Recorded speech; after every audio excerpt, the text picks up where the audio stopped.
अच्छा जी, अस्सलाम वालेकुम। आज मैं जो हूँ यहाँ पे आया हुआ था लीडरशिप के एक सेशन के ऊपर। अच्छी डिस्कशन हो रही थी उसके ऊपर। I thought I would share the same thing with you. मैं आप लोग को एक एग्जांपल के साथ स्टार्ट करके बताना चाहूँगा इसके ऊपर, ताकि it's much easier for you to grasp the point. Let's consider the fact कि एक अच्छा जो लीडर होता है, लोग उसको किस तरह से फॉलो करते हैं। अगर आप इसमें एग्जांपल देखें लाइट हाउस की, लाइट हाउस जो है वो अपनी लाइट जब शाइन करता है तो जो शिप्स डिस्ट्रैक्ट होती हैं या जो रास्ता ढूंढ रही होती हैं, वो चाह रही होती हैं कि वो उस लाइट को फॉलो करें। तो जो लाइट हाउस होता है वो कभी भी लाइट उनकी तरफ जो है वो डायरेक्ट नहीं करता, बल्कि उस लाइट की तरफ जो है शिप को खुद मूव करना होता है। मतलब कि light is not spotted on the ship जो कि डिस्ट्रैक्ट हुई होती है, रास्ता ढूंढ रही होती है, बल्कि वो लाइट हाउस शिप को उस तरफ डायरेक्ट करता है या उस तरफ लेके आता है, अपनी तरफ लेके आता है, ताकि जो भी शिप है वो लाइट हाउस की तरफ आ सके। इसी तरह एक लीडर का जो है वो रोल होता है। लीडर अपने कॉन्सेप्ट, अपने विजन के साथ जो है फर्मली एक जगह पे खड़ा रहता है और उसका पर्पस होता है जो लोगों को अपनी तरफ लेके आता है। लोग उस तरफ माइल होते हैं, तो लीडर जो है वो फॉलो नहीं करता है लोगों को, लोग लीडर को फॉलो करते हुए उसके पास आते हैं और वो पर्पस बहुत बड़ा होता है, जिसकी वजह से लीडर की वो अहमियत बनती है। आपको अपने आप से सवाल पूछना चाहिए कि अगर आप अपनी जॉब में कोई ऐसा रोल कर रहे हैं जहाँ पे आप लीडरशिप का रोल प्ले कर रहे हैं, तो आपको ये देखना चाहिए कि एज अ लीडर अगर आज आपका टाइटल आपसे ले लिया जाए तो क्या ये लोग आपको फॉलो करेंगे? क्या ये लोग अभी भी आपकी बात सुनेंगे? बहुत हार्श रियलिटी है। हो सकता है इन कॉर्पोरेट टर्म्स आप बोलेंगे यार जब एक बार मेरा रोल गया why they would follow me, but the thing is this, if you give them suggestion in their for their professional life, not on the same role, then would they follow you? That's the thing, because then they would know कि यार ये बंदा purpose कितना अच्छा set करता है। So always remember, leader firmly अपनी जगह पे खड़ा रहता है, लोग उसको फॉलो करते हैं। लाइट हाउस के एग्जाम्पल को उसके लिए जरूर याद रखिएगा। अच्छा जी, the second important point about leadership जो आप लोग को मैं यहाँ बता सकता हूँ वो किस चीज़ के ऊपर है। Leaders are suppose to make tough decisions, और इसके लिए मैं चाहूँगा कि जो एग्जांपल आप याद रखें वो एग्जांपल है एक एयरप्लेन पायलट की। आपने नोट किया होगा जब आप लोग ट्रैवल कर रहे होते हैं, when turbulence hits the pilot is supposed to remember his training. The captain of the plane, the pilot is supposed to remember his training, और उसको मद्देनजर रखते हुए जो है वो जहाज को मनूवर करता है उस टर्बुलेंस के ऊपर। उसको पता होता है कि टर्बुलेंस क्या है, उसने एक्सपीरियंस किया होता है, वो जानता होता है, उसको पता होता है कि जो जहाज की बिल्ड है वो कितनी चीज़ को सस्टेन कर सकती है, और वो वेट नहीं करता हालात के परफेक्ट होने का, वो उसमें से गुजरता हुआ जो है या उसको अवॉइड करता हुआ वहाँ से निकलता है। तो लीडरशिप की एक बहुत बड़ी एग्जांपल ये है कि लीडर जो होता है वो टफ डिसीजन लेता है, मुश्किल फैसले करता है, और जब उसके पास बाज़ वक़्त डेटा नहीं भी अवेलेबल होता तो वो अपनी इंस्टिंक्ट्स को फॉलो करते हुए उस चीज़ में से लोगों को लेके आगे निकलता है। वो वेट नहीं करता परफेक्ट सर्कमस्टेंसेस का, वो वेट नहीं करता कि डेटा पूरा हो, वो वेट नहीं करता परफेक्शन का, वो वेट करता है एग्जीक्यूशन का। और इसलिए बहुत ज़रूरी होता है कि एज अ लीडर आप कितने टफ डिसीजन लेते हैं, कितना टाइमली डिसीजन लेते हैं, ये बहुत मैटर करता है। क्योंकि देखें, जो इनडिसाइसिवनेस है, फैसले ना करने की सलाहियत, ये भी एक फैसला ही होता है, और ये बहुत खतरनाक फैसला होता है। तो फैसला ज़रूर लें, बहादुर फैसला जरूर हो, लेकिन वो बेस्ड हो किसी फाउंडेशन के ऊपर। अगर आप किसी कंपनी में, तो आप किसी प्रोटोकॉल प्रोसेस को फॉलो कर रहे हैं। अगर आप उन प्रोसेस प्रोटोकॉल को जानते हैं अच्छी तरीके से, तो ही आप उसके ऊपर भरोसा रखते हुए अपनी चीज़ में आगे बढ़ेंगे।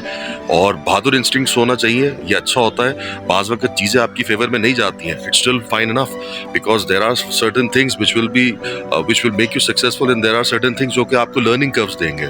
तो both are good, but the important thing over here to remember is this: just take the decision. Just take the decision based on the training and the intuition you have built all over the experience of your life. अच्छा, तीसरा point जो आप लोग ने यहाँ पे याद रखना है as a good leader is that you are supposed to build people, and remember the fact के before getting results you should be able to build people. Talent को बिल्ड करें, that should follow up with the results. मेरी जो pharmaceutical industry है, उस industry के अंदर काफ़ी इस चीज़ को सराहा जाता है कि कितने लोग जो हैं वो कस्टमर्स को कन्वर्ट कर लेते हैं। बाज़ वक़्त हम लोग की इंडस्ट्री के अंदर जो है वो डिफरेंट किस्म की CME एक्टिविटीज़ हो रही होती हैं, डिफरेंट तरीक़ों से डॉक्टर्स को ऑब्लाइज किया जा रहा होता है। इस एग्जांपल को मैं आपको सिर्फ इस तरह एक्सप्लेन कर सकता हूँ कि जो इस तरह ये शिकार करने वाली बात होती है ना, कि जी शिकार किया और शिकार में कामयाब हो गए और आप अपना जो किल है वो लेके आ गए, जो भी आपने जानवर का शिकार किया, and that makes you successful with that one kill that you have done.